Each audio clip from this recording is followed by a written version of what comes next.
Graças a Deus.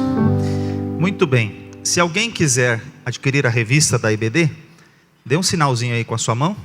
Aqui, ó. Nós temos um irmão aqui. E já vai chegar um obreiro, uma irmã ali também. Já vai chegar um obreiro aí para você adquirir a revista. Muito bem. Hoje nós vamos dividir as salas aqui. Os jovens estão ali no auditório. No UNA nós temos a sala para novos convertidos e para quem está se preparando para o batismo. Os adolescentes também estarão ali na sala 9, próximo ao auditório. Muito bem. E aqui nós vamos continuar a estudar sobre os temas do fim. Eu quero convidar você, como na semana passada foi a ceia de manhã, hoje seria a lição de número 6, que é a lição sobre o anticristo. Mas eu quero pedir para você abrir a sua lição na lição 5. Por quê? É difícil falar da lição 6 sem falar do que passou na 5. Então eu vou tentar conjugar, fazer um combo. Vou fazer um combo aqui, um pacote de 2 em 1, para a gente poder introduzir a lição anterior, que foi grande tribulação, lição 5, e falar também da lição 6. Então eu vou conjugar aqui nesse período 2 lições em 1, ok? Muito bem, então lição de número 5, eu vou começar lendo o texto bíblico da nossa lição, que está em Daniel capítulo 12, versículo 1, que diz: E naquele tempo se levantará Miguel, o grande príncipe, que se levanta pelos filhos do teu povo, e haverá um tempo de angústia qual nunca houve, desde que houve nação até aquele tempo. Mas naquele tempo livrar-se-á o teu povo, todo aquele que se achar escrito no livro. Agora o texto de Marcos 13, versículos 19 e 20.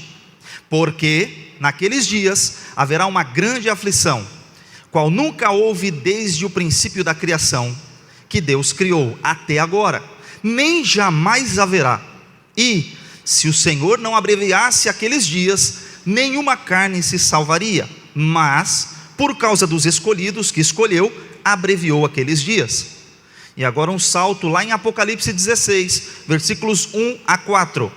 E ouvi, vinda do templo, uma grande voz que dizia aos 7 anjos: Ide e derramai sobre a terra as 7 taças da ira de Deus. E foi o primeiro anjo e derramou a taça sobre a terra, e fez-se uma chaga má e maligna nos homens que tinham o sinal da besta e que adoravam a sua imagem. E o segundo derramou a sua taça no mar, que se tornou em sangue como de um morto. Morreu no mar toda a alma vivente. Versículo 4. E o terceiro anjo derramou a sua taça nos rios, nas fontes das águas, e se tornaram em sangue. Bem, esse é o texto da nossa lição 5, que fala sobre a grande tribulação. Vamos ler juntos o texto áureo da nossa lição? Leia comigo aqui bem forte. 1, 2, 3. Porque...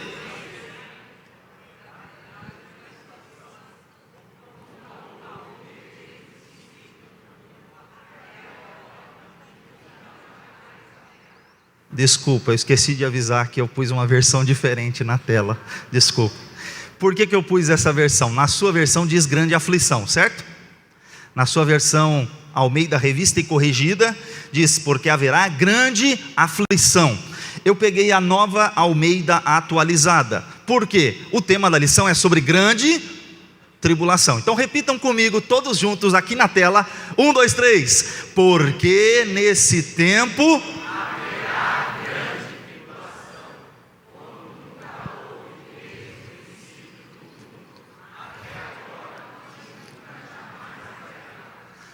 É a nova Almeida Atualizada. Então a palavra aflição e a palavra tribulação, você já pegou a ideia. A palavra aflição e a palavra tribulação é a mesma palavra.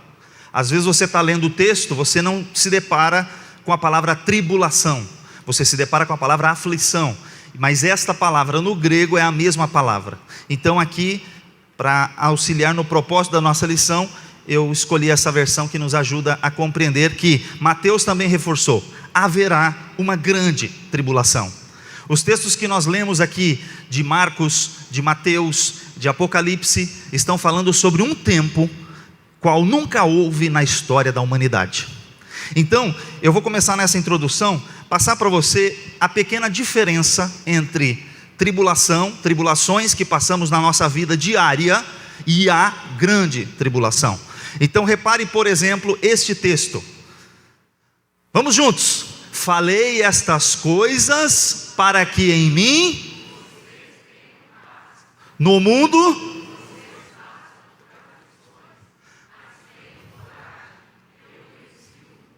Jesus falou, no mundo tereis aflições, na versão atual que a gente lembra de cabeça, mas tem de bom ânimo, eu venci o mundo. No mundo você passará por aflições. Lembra que eu disse que aflição e tribulação é a mesma coisa? Ou seja, no mundo, nós, igreja de Jesus, nós passamos por tribulações, nós passamos por aflições, nós passamos por dificuldades. Jesus passou dificuldades neste mundo, mas tenham bom ânimo. Jesus disse, eu venci. Então Jesus venceu. Aí o pregador gosta de acrescentar, e vós vencereis. Isso não está no texto, mas acredite, você vai vencer, em nome de Jesus, amém? Glória a Deus, não está no texto, mas acredite, se Jesus venceu, você também é vencedor. Glória a Deus por isso. Atos 14, 21, diz assim, e tendo anunciado o evangelho naquela cidade, feito muitos discípulos, Paulo e Barnabé voltaram para Listra, Icônio e Antioquia, fortalecendo o ânimo dos discípulos, exortando-os a permanecerem firmes na fé, e mostrando que, através de muitas, o quê? Tribulações, nos importa entrar no reino de Deus. Então na terra passaremos por muitas tribulações. Romanos 5, versículos 3 a 5, e não somente isto, mas também nos gloriamos nas tribulações, sabendo que a tribulação produz a paciência a experiência, a experiência a esperança, e a esperança não traz confusão, porquanto o amor de Deus está derramado em nossos corações, em nosso coração, pelo Espírito Santo que nos foi dado. Então, aqui passamos por lutas, tribulações, mas as tribulações produzem paciência, vão produzindo outros efeitos para a nossa vida. Bem, outro texto, João 15, 20, lembrem-se da palavra que eu vos disse a vocês, o servo não é maior do que o seu senhor. Se perseguiram a mim, também perseguirão vocês. Se guardaram a minha palavra, também guardarão a de vocês. Então, o que eu quero destacar para você é isso aqui. Primeiro, há várias tribulações que nós passamos na vida. Tem vários textos que você precisa suportar tentação, tribulação e aflição nesse mundo. Você precisa resistir, você precisa ir até o fim. Isso é um incentivo à fé cristã. Nós passaremos por dificuldades, sim. Agora, deixa eu demonstrar mais uma coisa. Segunda lição, todos esses textos mostram que as tribulações são características da nossa vida diária. Só que nenhuma delas, guarda essa frase agora, não confunda tribulação ou tribulações que nós temos aqui no dia a dia com a grande tribulação. Há uma coisa, outra coisa é outra coisa, amém? Não confunda tribulações que nós passaremos com a grande tribulação, cuja a igreja de Jesus não passará na grande tribulação. Eu estou reforçando isso toda a aula que eu falo sobre os fins dos tempos. Eu estou reforçando essa mensagem, porque tem gente por aí que acredita que a igreja passará pela grande tribulação, e hoje eu vou dizer por que não passaremos pela grande tribulação.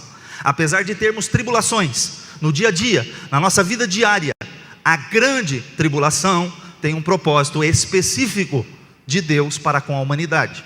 Então não confunda uma coisa com outra, porque agora, reforçando os textos que nós estávamos lendo, olha só, até ali falamos sobre tribulações.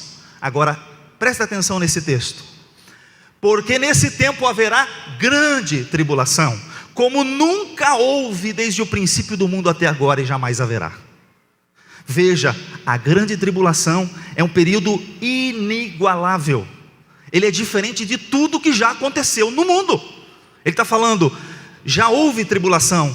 Os judeus já sofreram perseguições por Hitler, eles já sofreram perseguições por Antíoco Epifânio, pelos gregos, pelos romanos, pelos babilônios, pelo Hamas, por tudo. Mas a grande tribulação será um período qual nunca houve antes. Tribulações, passamos. Agora, a grande tribulação é um período totalmente diferenciado. Daniel 12:1, que a gente já leu. E haverá tempo de angústia, como nunca houve, desde que existem nações até aquele tempo. Mais um texto. Marcos 13:19, porque aqueles dias serão de tamanha tribulação, como nunca houve desde o princípio do mundo criado por Deus até agora, e nunca jamais haverá. Então reparem, mais um texto que eu quero destacar agora. Esse é o texto base para falar da grande tribulação, Jeremias 30. Esse é um texto base que fala sobre a nação de Israel. Preste atenção que aqui tem pelo menos 3, 4 lições importantes. Primeiro, que grande dia é aquele, e não há outro semelhante. É tempo de angústia para Jacó. Quem é Jacó? Jacó já morreu. Jacó é uma figura para representar a nação de Israel. Jeremias está profetizando em Jerusalém. Ele está dizendo, é um tempo de angústia para Israel, para Jacó, para a nação, para o povo escolhido de Israel. Tempo de angústia para quem? Para Jacó. Mas ele será salvo dela. Naquele dia, diz o Senhor dos Exércitos, eu quebrarei o jugo que está sobre o pescoço de vocês, e despedaçarei as correias. Deus está falando, vou libertar vocês dos seus opressores, e nunca mais estrangeiros irão escravizar este povo, que servirá ao Senhor seu Deus, e também a Davi lhes darei como rei. Olha só o que ele está falando aqui. Davi também já tinha morrido, Jacó já tinha morrido. Então são figuras de linguagem para dizer que Deus vai fazer. Ele está dizendo o seguinte: primeiro, vai ter um dia de angústia, qual nunca houve na humanidade, terrível. Eles vão passar por esse período, só que nesse período Deus os livrará. Eles serão libertos nesse período, ao final desse período. E ao final desse período, quando Deus trouxer, através de Cristo, a libertação, eles serão livres de todos os seus opressores. Nenhuma nação mais dominará a nação de Israel. O que mais vai acontecer? Nenhum estrangeiro mais domina, e eles voltarão a ter um rei, que é da descendência de Davi. Quem é Jesus? O leão da tribo de Judá. Jesus, filho de Davi, tem misericórdia de mim. Jesus, leão da tribo de Judá, voltará e reinará sobre essa nação. O filho de Davi. Então aqui é uma expressão super importante. Esse texto diz o propósito da grande tribulação. Por que vai ter grande tribulação? Apocalipse 6,17 diz assim: e disseram aos montes e rochedos, caiam sobre nós, e esconda-nos da face daquele que está sentado no trono, e da ira do Cordeiro, porque chegou o grande dia da ira deles, e quem poderá subsistir? O que ele está falando? A grande tribulação é o período da ira do Cordeiro. Agora eu te pergunto, você é a noiva do Cordeiro, você é a noiva de Jesus, santa, imaculada, perfeita. Você acha que Jesus vai derramar a ira dele em cima de você, que é a noiva do Cordeiro? Tem gente que acredita nisso, mas a minha Bíblia, a sua Bíblia diz que não, que a ira do Cordeiro vem sobre aqueles que adoram a besta. A ira do Cordeiro vem sobre aqueles que escolheram o anticristo. A ira do Cordeiro vem sobre aqueles que não quiseram receber a Cristo. Infelizmente a nação de Israel até o presente momento rejeita Cristo, e por cima deles virá a grande tribulação. E ao final da grande tribulação, eles reconhecerão quem é Jesus, o nosso Salvador. Então infelizmente eles poderiam evitar essas coisas, mas preferiram passar por estas coisas. Então vamos seguir, olha o texto. Apocalipse 16, versículo 1. Ouvi uma forte voz vinda do santuário dizendo aos 7 anjos: vão e derramem sobre a terra 7 taças da ira de Deus. Veja só, 7 taças da ira de Deus derramadas sobre a igreja é um absurdo. As 7 taças caem, é só você continuar lendo o capítulo 16, sobre os adoradores do anticristo, sobre os adoradores da besta. Elas não caem sobre a igreja. Então, na prática, o que é a grande tribulação? Então, a grande pergunta, a grande questão, o que é isso de fato? Vamos explicar isso em mais pormenores. Primeiro, Deixa eu aplicar para você uma coisa. Nós somos dispensacionalistas, cremos que Deus age a partir de períodos de tempos na história humana. Então a cada período Deus usa de bondade e misericórdia, mas também aplica o juízo ao final. Então repare que há 7 dispensações, e eu começo pela dispensação da inocência. A dispensação da inocência, Gênesis 1 e 2, é quando Adão e Eva estão no jardim, no Éden. E ao estar no Éden, estão na inocência. Não conhecem pecado, adoram a Deus, falam com Deus todos os dias, têm comunhão com Deus, e nessa dispensação eles estão. Mas Deus dá uma ordem: você pode comer de todas as árvores do jardim, mas tem uma que não pode. Bom, lá vem a serpente, Satanás, engana a mulher, engana a Eva. Eva pega, come do fruto e dá para Adão, Adão come do fruto. Então o homem peca, e ao pecar vem o julgamento divino. Eu não sei quanto tempo eles passaram no jardim, mas o fato é, teve um tempo de graça e misericórdia, desfrutando da presença de Deus. Mas aí vem o pecado, e o pecado tomou conta, e aí Deus tem que aplicar o juízo, os expulsa do jardim. A mulher recebe uma sentença de que com dor ela vai ter as crianças, multiplicada a sua dor. Depois o homem vai lavrar a terra. De que forma? A terra produziria espinhos, e com o suor do seu rosto ele teria que se virar. Não que o trabalho fosse, ele já lavrava a terra, mas sem espinho, sem cardo, sem dificuldade. Agora ele vai ter dificuldade. Ou seja, a terra foi amaldiçoada por causa do homem. Muitas consequências. Depois veio a dispensação da consciência. Agora ele conhece o bem e o mal.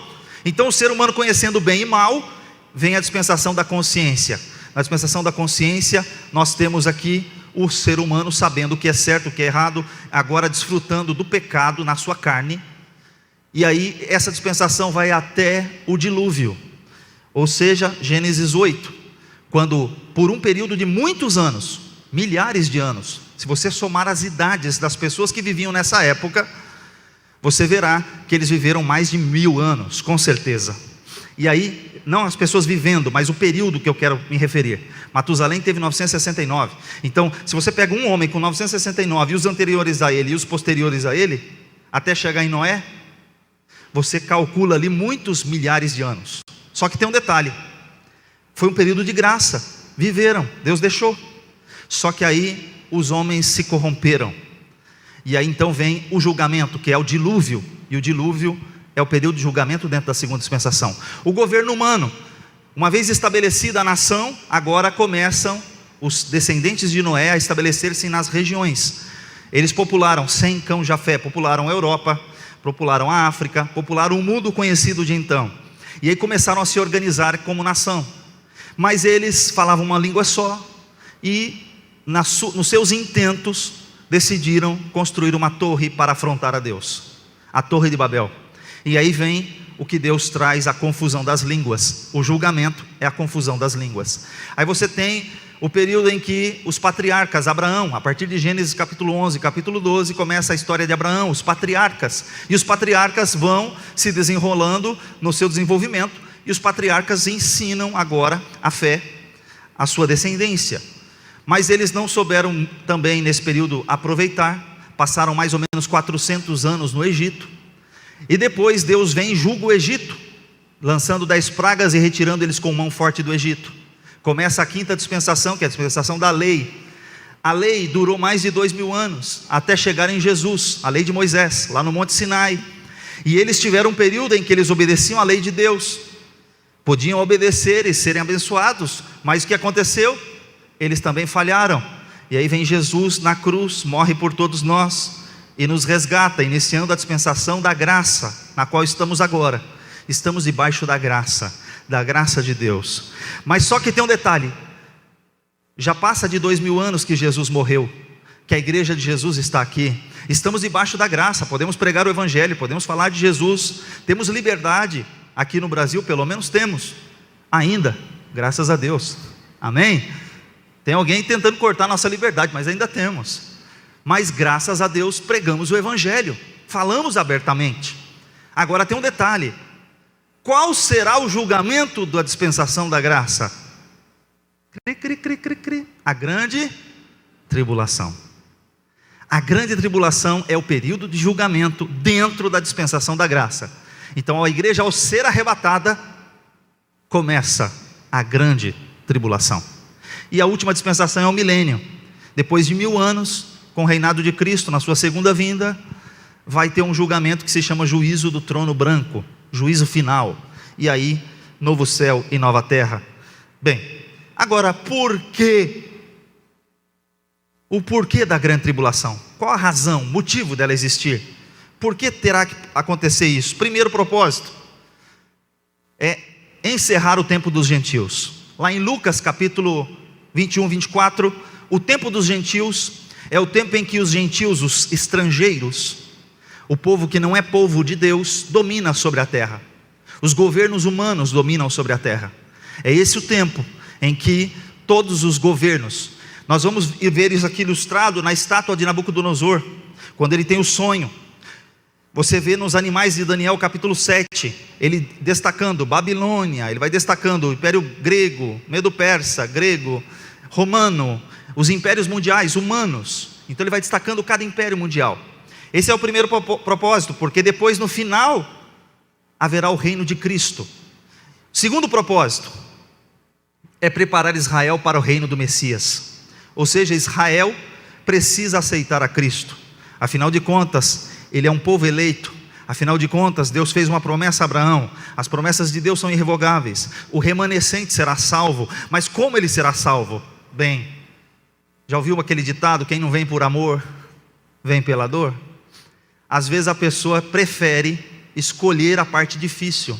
Deus tem várias formas de agir. Isso não está na Bíblia, quem não vem pelo amor, vem pela dor, não. Mas observando a vida real, é isso que acontece. Às vezes a pessoa não aceita Jesus na época boa. Na hora que a coisa fica difícil, ele corre para a igreja para clamar a Jesus.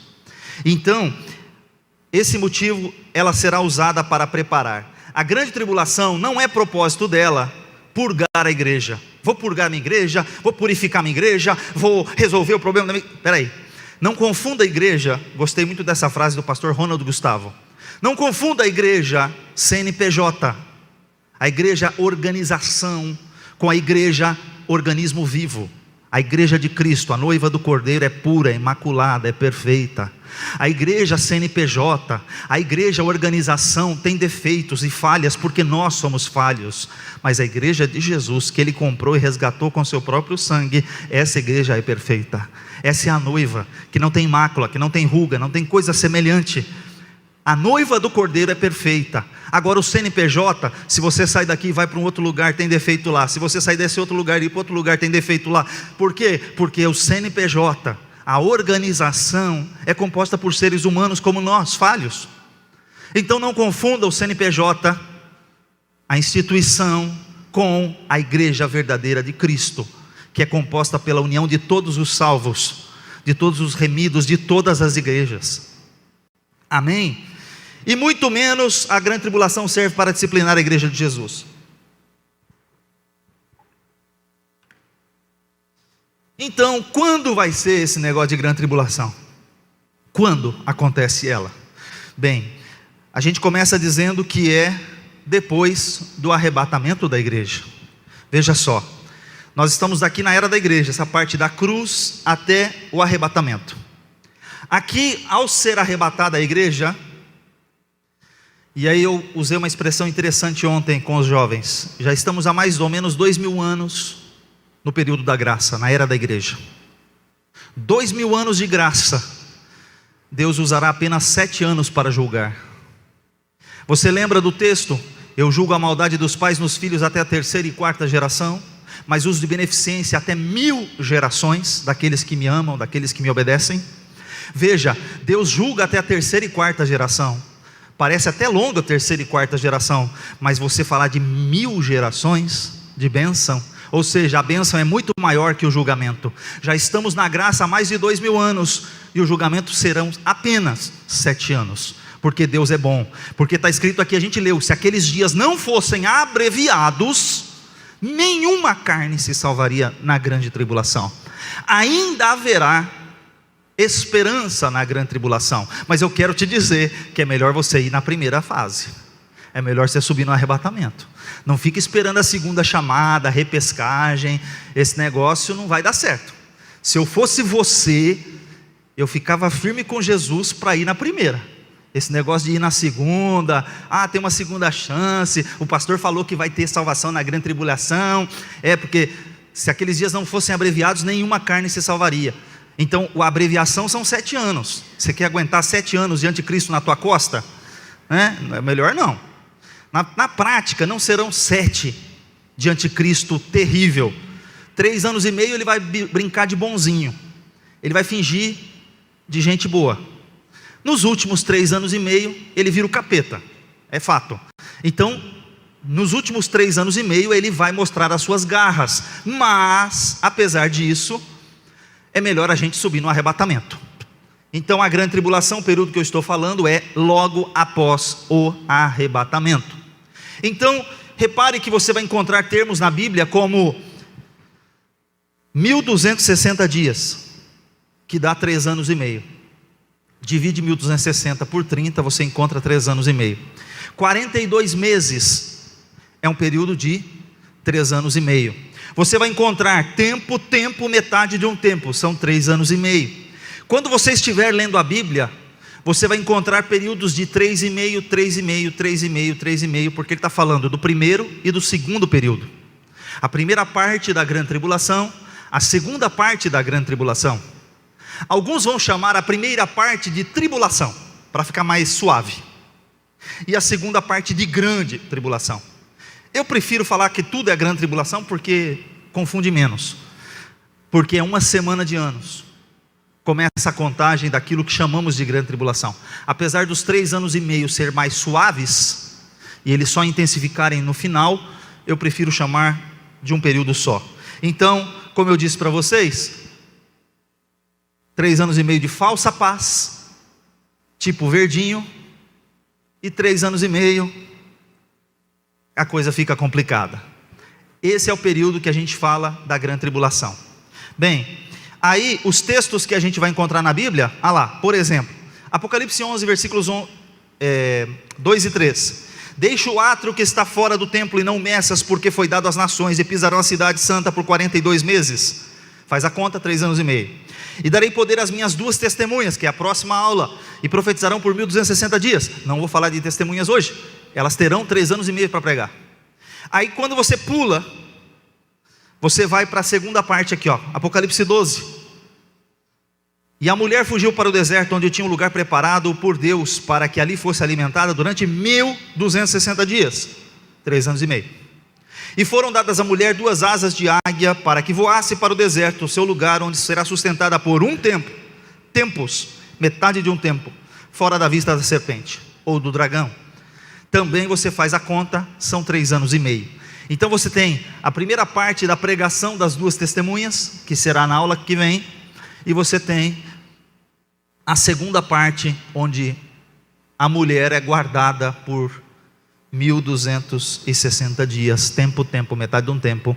E aí você virá em outra aula para saber quem é essa mulher aqui, porque não é exatamente uma mulher, é uma linguagem figurada para representar, não falte na próxima, glória a Deus, onde acontecerá a grande tribulação. Bem, vai ser na terra, mas vamos lá, deixa eu te dar uma visão panorâmica. Quando você lê o livro de Apocalipse, você tem as coisas do passado, as que vistes. Olha o que está escrito no texto de 1,19. Escreve as coisas que tens visto, passado, as que são, presente, e as que depois destas hão de acontecer. Você tem os capítulos 1 de Apocalipse, as coisas que ele viu, o passado. Capítulo 2 e 3, as 7 igrejas da Ásia, as coisas que são, naquele momento que João estava vivendo, ele escreveu o que estava passando em cada igreja, cada uma das 7 igrejas. E depois as que depois vão acontecer, ou hão de acontecer. Então o futuro. E aí tudo isso vai acontecer do capítulo 4 a 22. Então quando você lê o Apocalipse, do 1 ao 3, você está falando do passado, que hoje para nós já é tudo passado, porque as 7 igrejas também já passaram. A gente pode aplicar lições dessas igrejas às nossas vidas, mas já foi o passado. Mas na época de João era presente, passado e futuro. Para nós agora só resta o quê?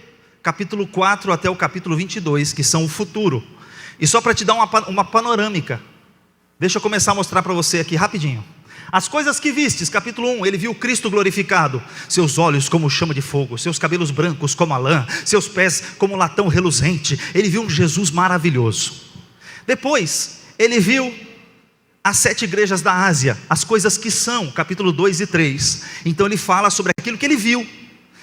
E você tem as 7 igrejas. Depois, no capítulo 4 e 5, ele enxerga o céu, o trono de Deus, os 24 anciãos se prostrando e adorando a Deus. Ele vê os 4 querubins, os seres viventes, e ele está vendo uma visão no céu, no trono. No capítulo 5 ele vê um livrinho que está selado, um livro selado com 7 selos, mas que somente um pode abri-lo, que é o Cordeiro, que é Jesus Cristo. E aí, é nesse momento que a gente imagina que o arrebatamento acontece antes de começar o capítulo 6, porque eu vou te explicar. A partir do capítulo 6 até o 8, versículo 15, começam a abrir os 7 selos. Abre o primeiro selo, já é início da grande tribulação. E aí começa a abertura dos selos. Quando abre o primeiro selo, aparece um cavalo branco, depois um cavalo vermelho e o seu cavaleiro. E aí você tem um simbolismo em cada um deles. O cavalo branco aqui, no capítulo 6, é o anticristo, que é a próxima lição que eu vou falar daqui a pouquinho. Na sequência, é o anticristo, cavalo branco. O cavaleiro do cavalo branco do capítulo 6 é o anticristo. O cavaleiro do cavalo branco do capítulo 19 é fiel e verdadeiro. O seu nome é maravilhoso. O capítulo 19 é aquele que acompanha ele, o exército celestial. O cavaleiro do capítulo 6 acompanha dele o cavalo vermelho, guerra, fome, peste, morte, só coisa ruim. O anticristo traz coisa ruim com ele. Então você tem os 7 selos. Depois no capítulo 7 tem um prelúdio dos 144 mil selados. Depois você tem as 7 trombetas. E as trombetas tocam, e aí cada trombeta é um anúncio de um julgamento de Deus na terra. Tudo isso está acontecendo na terra. As coisas que em breve devem acontecer, do capítulo 6 até o 18, 19, é a grande tribulação. Por isso que o que eu estou falando agora, tudo isso está em Apocalipse. Depois vem 7 sinais, a mulher, eu revelei, está lá, Israel, o dragão, Satanás, o filho da mulher, Cristo. Bom, está lá, 7 sinais, a besta, o dragão, que representa o diabo, a antiga serpente do capítulo 12, a besta que sobe da terra, a besta que sobe do mar. Depois você tem as 7 taças da ira de Deus, derramadas sobre a terra, segunda metade da grande tribulação. Depois você tem a vinda de Cristo em glória, ele pisa no Monte das Oliveiras, batalha do Armagedon, aí ele pega, lança a besta e o falso profeta no lago de fogo, e aí milênio, 1000 anos com Cristo, e aí estado eterno, capítulo 22, 21 e 22, lago de fogo para quem foi condenado, e novo céu e nova terra em quem habita a justiça. Isso aqui é um panorama do livro de Apocalipse, não dá para falar tudo agora, óbvio, é só para você saber, ter uma visão geral. Agora, os juízos de Deus, todos esses acontecem na grande tribulação, 7 selos, e é uma sequência. Lembra que eu falei que o arrebatamento é um evento desencadeador? Quando inicia aquele dominózinho, start, começa primeiro selo, segundo selo, terceiro, quarto, quinto, sétimo, aí vem as trombetas. Terminou o 7º selo, inicia a primeira trombeta, segunda trombeta, terceira trombeta, quarta trombeta, e vai tocando as trombetas. Depois da trombeta vem a taça, primeira taça, segunda taça, até a 7ª taça. Deus lançará 21 eventos sobre a terra, para quem estiver na terra, sofrendo na grande tribulação. Se eu fosse você, eu subiria no arrebatamento. Amém? E olha só, 1 Tessalonicenses 7, versículos 7 a 9, 1:7. Quando do céu se manifestar o Senhor Jesus com os anjos do seu poder e em chama de fogo, tomando vingança contra todos os que não conhecem a Deus e contra os que não obedecem ao evangelho de nosso Senhor Jesus Cristo, estes sofrerão a penalidade da eterna destruição, banidos da face do Senhor e da glória do seu poder. A grande tribulação é dia de julgamento para quem? Daqueles que não conhecem a Deus, Que mais? Daqueles que não obedecem ao Evangelho. Então, graças a Deus que você obedece ao Evangelho, que você chegou aqui, você não passará pela grande tribulação. Glória a Jesus por isso. Deixa eu só te dar uma ideia. A população mundial hoje é estimada em 8 bilhões e 100, mais ou menos. Mas deixa eu arredondar para 8 bilhões. Na abertura do quarto selo, que é a morte, morrem 1/4 da população daquela época, 25% morrerá. Se fosse hoje a grande tribulação, morreriam 2 bilhões de pessoas. Calculou? É pouca gente? Isso é na abertura do quarto selo. Espera aí, o selo é só o comecinho. Quando chega na 6ª trombeta, morre mais 1/3. Só que lembra que tinha 8 bilhões, passou a ter 6 bilhões? Agora de 6 bilhões, 1/3 de 6. Pega 6 bilhões, divide por 3 e mata uma parte. Mais 2 bilhões morrem. Isso significa que 4 bilhões já morreram até a 6ª trombeta. Ainda não vieram nenhuma taça. Está faltando a 7ª trombeta e mais 7 taças. Parou para pensar o que vai ser quem chegar no final? Ou quem vai chegar no final? Se esses dias não fossem abreviados, quem sobreviveria? Por isso que a gente recomenda não ficar para a segunda chance. Por isso, eu reforço mais uma vez, a igreja não passará pela grande tribulação. Esse argumento eu já usei na outra vez também. Do capítulo 1 a 3, a igreja aparece 19 vezes. Do capítulo 4 a 21, 0 palavras igrejas. E aí, ela volta em glória com Cristo no capítulo 22. Glória a Jesus. Jesus nos livra da ira futura, olha aí. E esperar do céu seu Filho, Jesus que ressuscitou dos mortos, a saber, Jesus que nos livra da ira futura. Você vai ser livrado da ira de Deus sobre a terra. Que mais? 1 Tessalonicenses 5:9. Porque Deus não nos destinou para a ira, mas para alcançar a salvação mediante nosso Senhor Jesus Cristo. Você é salvo por causa de Jesus. Não é porque isso é bom não, é porque Jesus te salvou. Jesus nos salvou, por isso nós seremos salvos. E Apocalipse 3:10, como guardaste a palavra da minha paciência, também eu te guardarei da hora de tentação que virá sobre todo mundo, para tentar os que habitam na onde? Na terra. Então você não vai estar na terra, você vai estar já com Cristo. Glória a Deus por isso. E aí, eu não vou entrar na explicação de novo da preposição grega. Significa quem está do lado de fora. Então, outra hora você me pergunta sobre essa preposição grega, que mostra que a igreja é tirada da grande tribulação e não na grande tribulação. Tem um povo que acredita que a igreja passa e é como se fosse lá no Egito. A praga cai lá no Egito, mas não cai na sua vida. Deus pode fazer isso, Ele pode. Porém, não é isso que Ele vai fazer, porque Ele vai livrar da hora da tentação. Então, fuja depressa. É o texto lá que os anjos disseram a Ló: fuja depressa. Porque você vai fugir depressa? Porque enquanto você não chegar no lugar em segurança, eu não aplico o juízo. Então a igreja é tirada e o juízo vem. Então há um só que resiste até que do meio seja tirado. O Espírito Santo, quando leva a igreja, a condenação cai sobre a terra. Vamos falar da lição do anticristo. Quem é o personagem principal da grande tribulação? Pois é, o anticristo. Ele é o personagem principal que vai atuar nesse período. Quem é o anticristo? Bom, aí a gente vai entrar nos textos bíblicos de 2 Tessalonicenses capítulo 2, mas eu vou direto para esse versículo aqui, ó. Vamos juntos. 1, 2, 3. Filhinhos,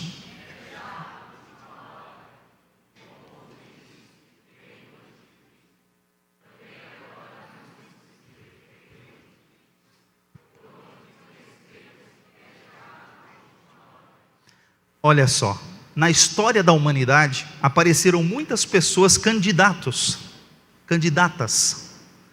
a ser anticristo. E João diz: olha, vem o anticristo. Preste atenção na construção da frase. Filhinhos, vocês já sabem que vem o anticristo. O anticristo é um cara incomparável aos outros. Ele virá. Só que, apesar dele vir, muitos se têm feito anticristos. Significa que muitos na história, Hitler, Antíoco Epifânio e muitos, fizeram um papel de anticristo. Nero e tantos outros, imperadores romanos, pessoas se colocaram à posição de anticristos. Mas nenhum deles foi o anticristo. O anticristo ainda aparecerá, ainda se manifestará, e ele se manifestará depois que a igreja for arrebatada. E aí, o texto de Daniel nos revela que ele fará um acordo por 7 anos. O acordo que ele faz é por 1 semana de anos, por 7 anos.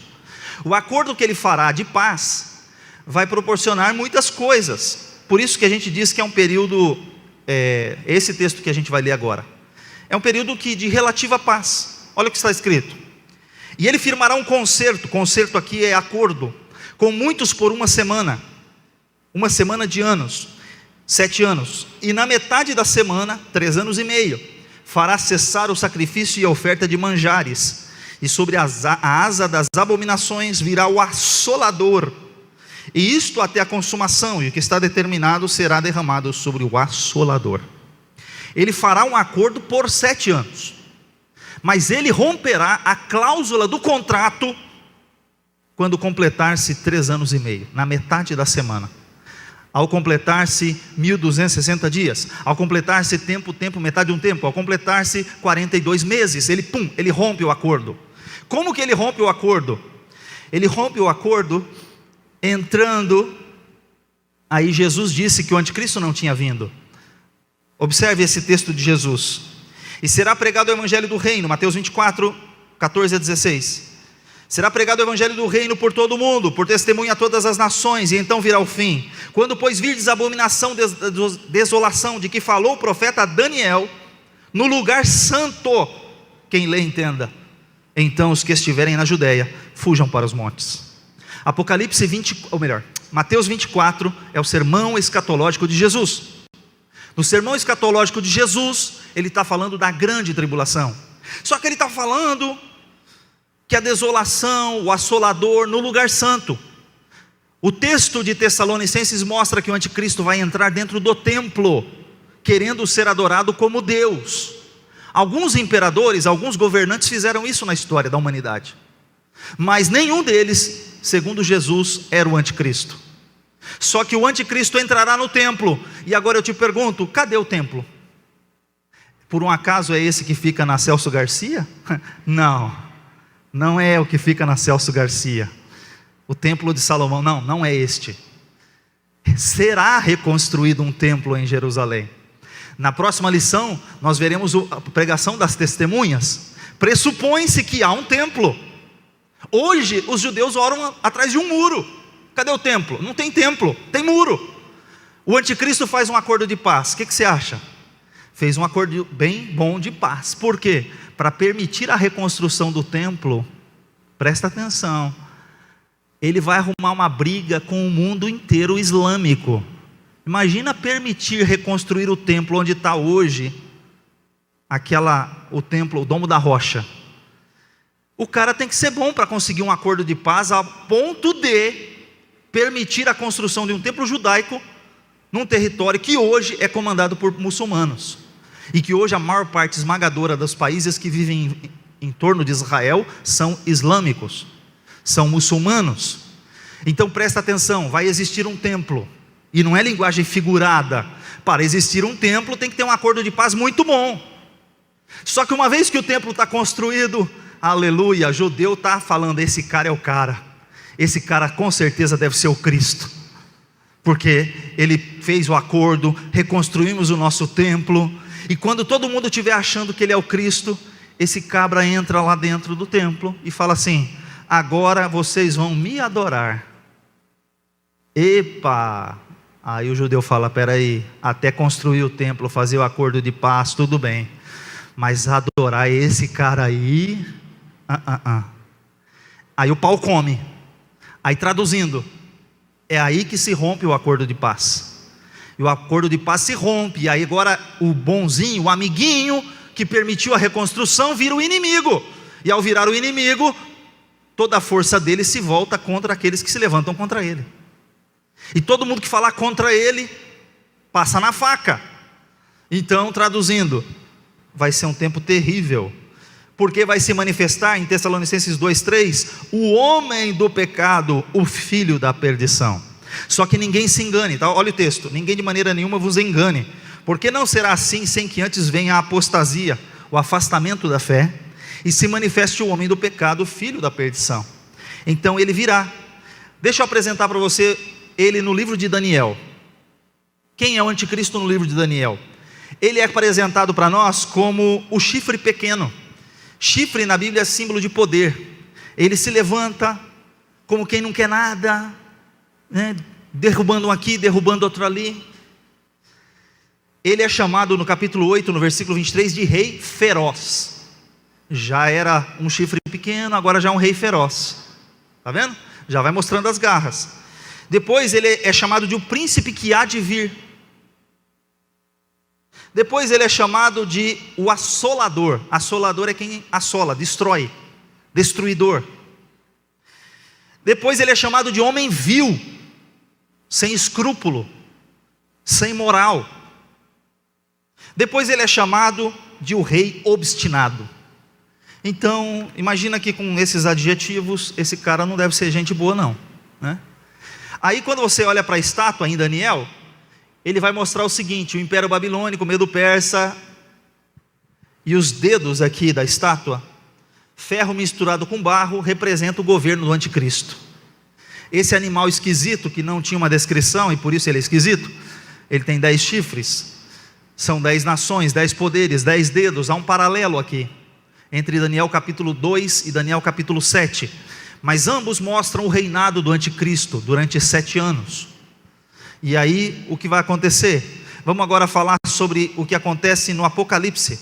No Apocalipse ele é o cavaleiro do cavalo branco, que vem para enganar. Porque você imagina o cara chegando no cavalo branco, aí você fala, o cara chegou no cavalo branco, deve ser de paz. Mas não, só que não, é falsa paz. Falsa paz para enganar as pessoas. Então não confunda ele. E olha o que acompanha ele.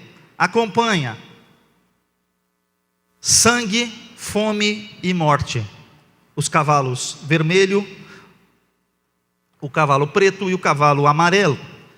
Só coisa ruim acompanha ele. Ele é chamado de cavaleiro do cavalo branco no capítulo 6, mas ele é chamado de a besta no capítulo 13. No capítulo 13 aparece a besta que sobe do mar. É um bicho esquisito. Eu procuro imagens, mas tem tanta imagem esquisita que eu peguei uma mais esquisita e pus aqui, porque não dá para representar o que é isso aí. É um trem estranho. Então veja só, o anticristo, ele é uma besta, ele é uma fera. O nome ali é fera, para devorar. A palavra besta é no sentido de alguém furioso. E ele tem os chifres, 7 cabeças, os chifres, justamente para destruição. Símbolo de poder. Tem a besta que sobe do mar e da terra. Do mar o anticristo, da terra o falso profeta. Então você vai ter aqui, um líder político e um líder religioso, um apoiando o outro. Sem contar que os dois receberam poder do dragão do capítulo 12, que é o diabo. Então você tem uma tríade. E só para você comparar por que esse bicho tem essas cabeças, olha aí. Ele tem um paralelo. 4 impérios. Soma as cabeças dos animais lá. A Babilônia, que era o leão, uma cabeça. O urso, uma cabeça. O leopardo, 4 cabeças, 4 generais da Grécia. E o último, somando, tem 7 cabeças. Representa o império da besta. Ele tem 10 chifres e 10 coroas. O fato dos pés da estátua terem ferro misturado com barro, significa que o barro é a parte frágil. Os 3 anos e meio primeiros são, entre aspas, democráticos. E os 3 últimos são ditatoriais. Então ele começa bonzinho e mostra suas garras no final, mostrando um governo. E aí você vai aprender que o número da besta, ou do anticristo, é 666. E todo mundo fica, ai meu Deus, será que a vacina é a marca da besta? Será que o código de barras é a marca da besta? Será que aquele QR Code que o pastor põe toda hora ali é a marca da besta? Será que, que será que é a marca da besta? Será que é uma tatuagem? Será que é um chip para rastrear? Que será esse negócio de marca da besta? Gente, pode ficar tranquilo, você não vai receber a marca da besta, só recebe se quiser. Ninguém vai ser enganado. Põe isso aí que é só para você, para controlar. Não, calma aí. Você só receberá conscientemente, consciente de que você será um adorador da besta. E para contar, a igreja será levada. Então a igreja, esquece esse negócio de marca de besta. Mas aí, o número 6 na Bíblia, ele tem algumas coisas interessantes. Porque o número 6 é o número do homem. O homem é criado no 6º dia. Você tem que, nós trabalhamos 6, descansamos 1. O escravo servia lá por 6 anos e era liberto no 7º. A terra deveria ser cultivada há 6 anos, descansar no 7º. O 7 é número de Deus, o 6 é número do homem. Traduzindo, é isso que a gente reflete. Perceberam que o Apocalipse tinha 7 trombetas, 7 taças, 7 isso, 7 aquilo, 7 sinais. Tudo tem 7. Mas quando chega na besta, são tudo número 6. Agora, presta atenção nisso aqui. Paulo, em 2 Timóteo capítulo 3, versículo 1 a 5, ele fala qual será a característica dos homens dos fins dos tempos. São 18 características, mas eu gostei de organizar desse jeito aqui, para você entender. Eu separei em 3 bloquinhos de 6. Como serão os homens dos fins dos tempos? Qual que é a característica de um anticristo? Homens amantes de si mesmos, avarentos, presunçosos, soberbos, blasfemos, desobedientes a pais e mães. Primeiro bloco de 6. O segundo, ingratos, profanos, sem afeto natural, irreconciliáveis, cruéis, sem amor para com os bons.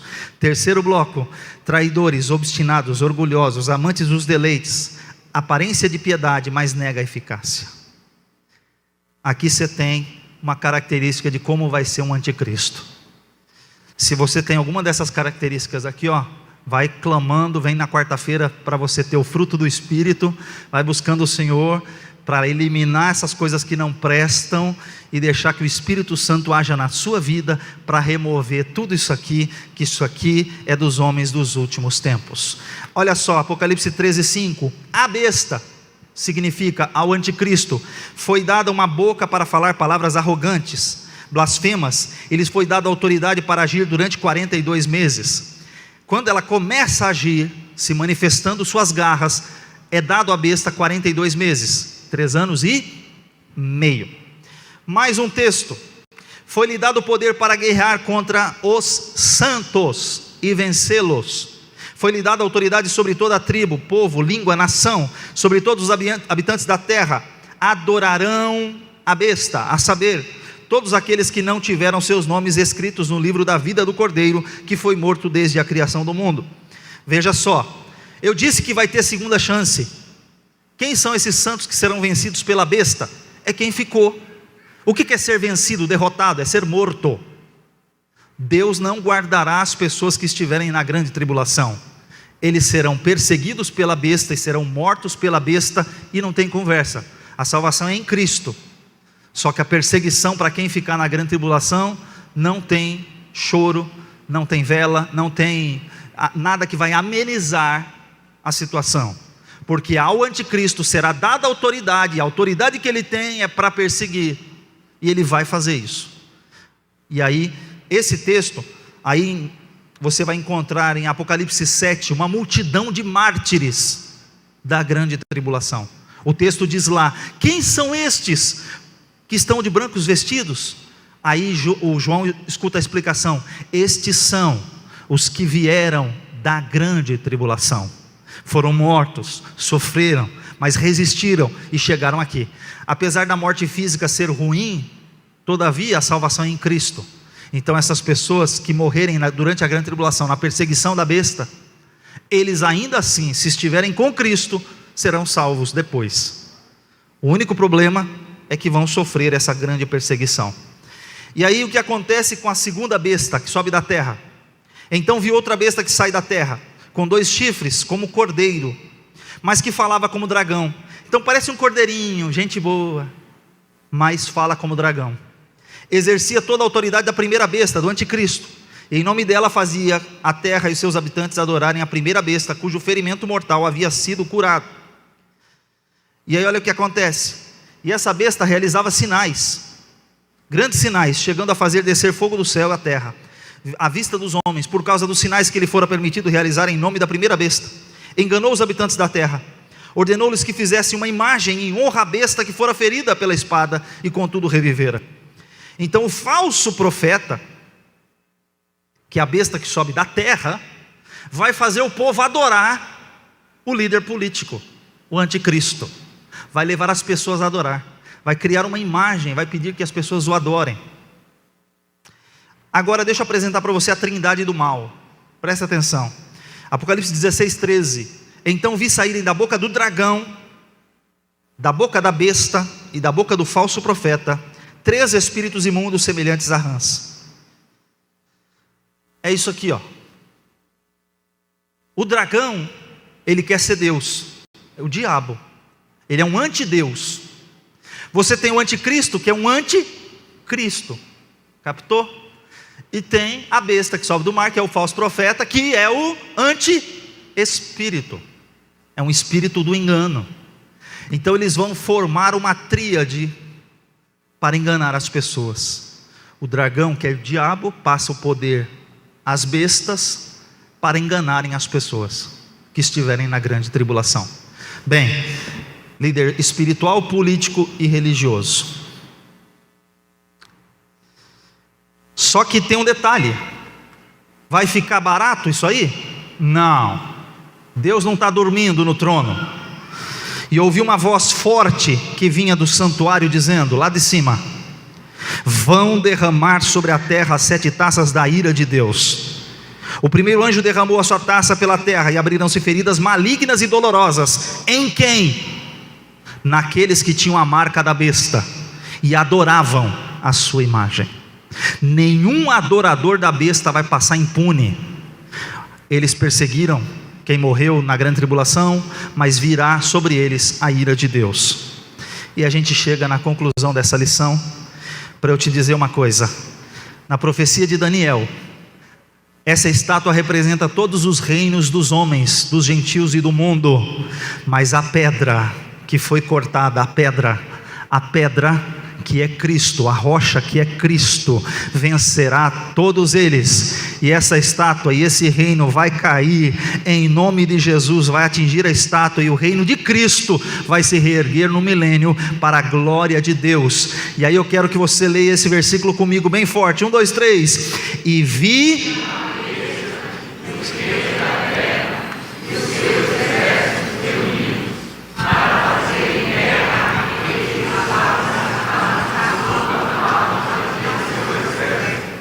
e a besta foi com ela,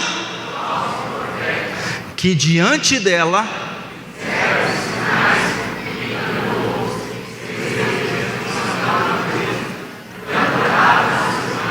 o que aconteceu com eles? Estes dois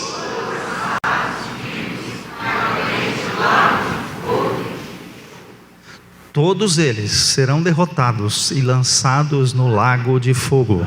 Jesus venceu, Jesus venceu, Ele já venceu, já está decretada a sua vitória. E aí, olha que coisa linda que nós temos aqui. Eu vi o céu aberto, e eis que um cavalo branco, e o seu cavaleiro se chama Fiel e Verdadeiro, e julga e combate com justiça. Esse é o nosso Jesus, o nosso Salvador, vitorioso, vencedor. Ele não é fake, Ele é o verdadeiro Jesus, o nosso Salvador. Ele é fiel e verdadeiro. E aí, só para contar para vocês, na Amazon já está disponível o e-book Apocalipse, fonte de medo ou esperança. Então quem quiser, acessa o QR Code aí, e depois, para a glória de Deus, você vai aprender um pouquinho mais sobre Apocalipse. Deus abençoe a sua vida, não falte na próxima aula, em nome de Jesus.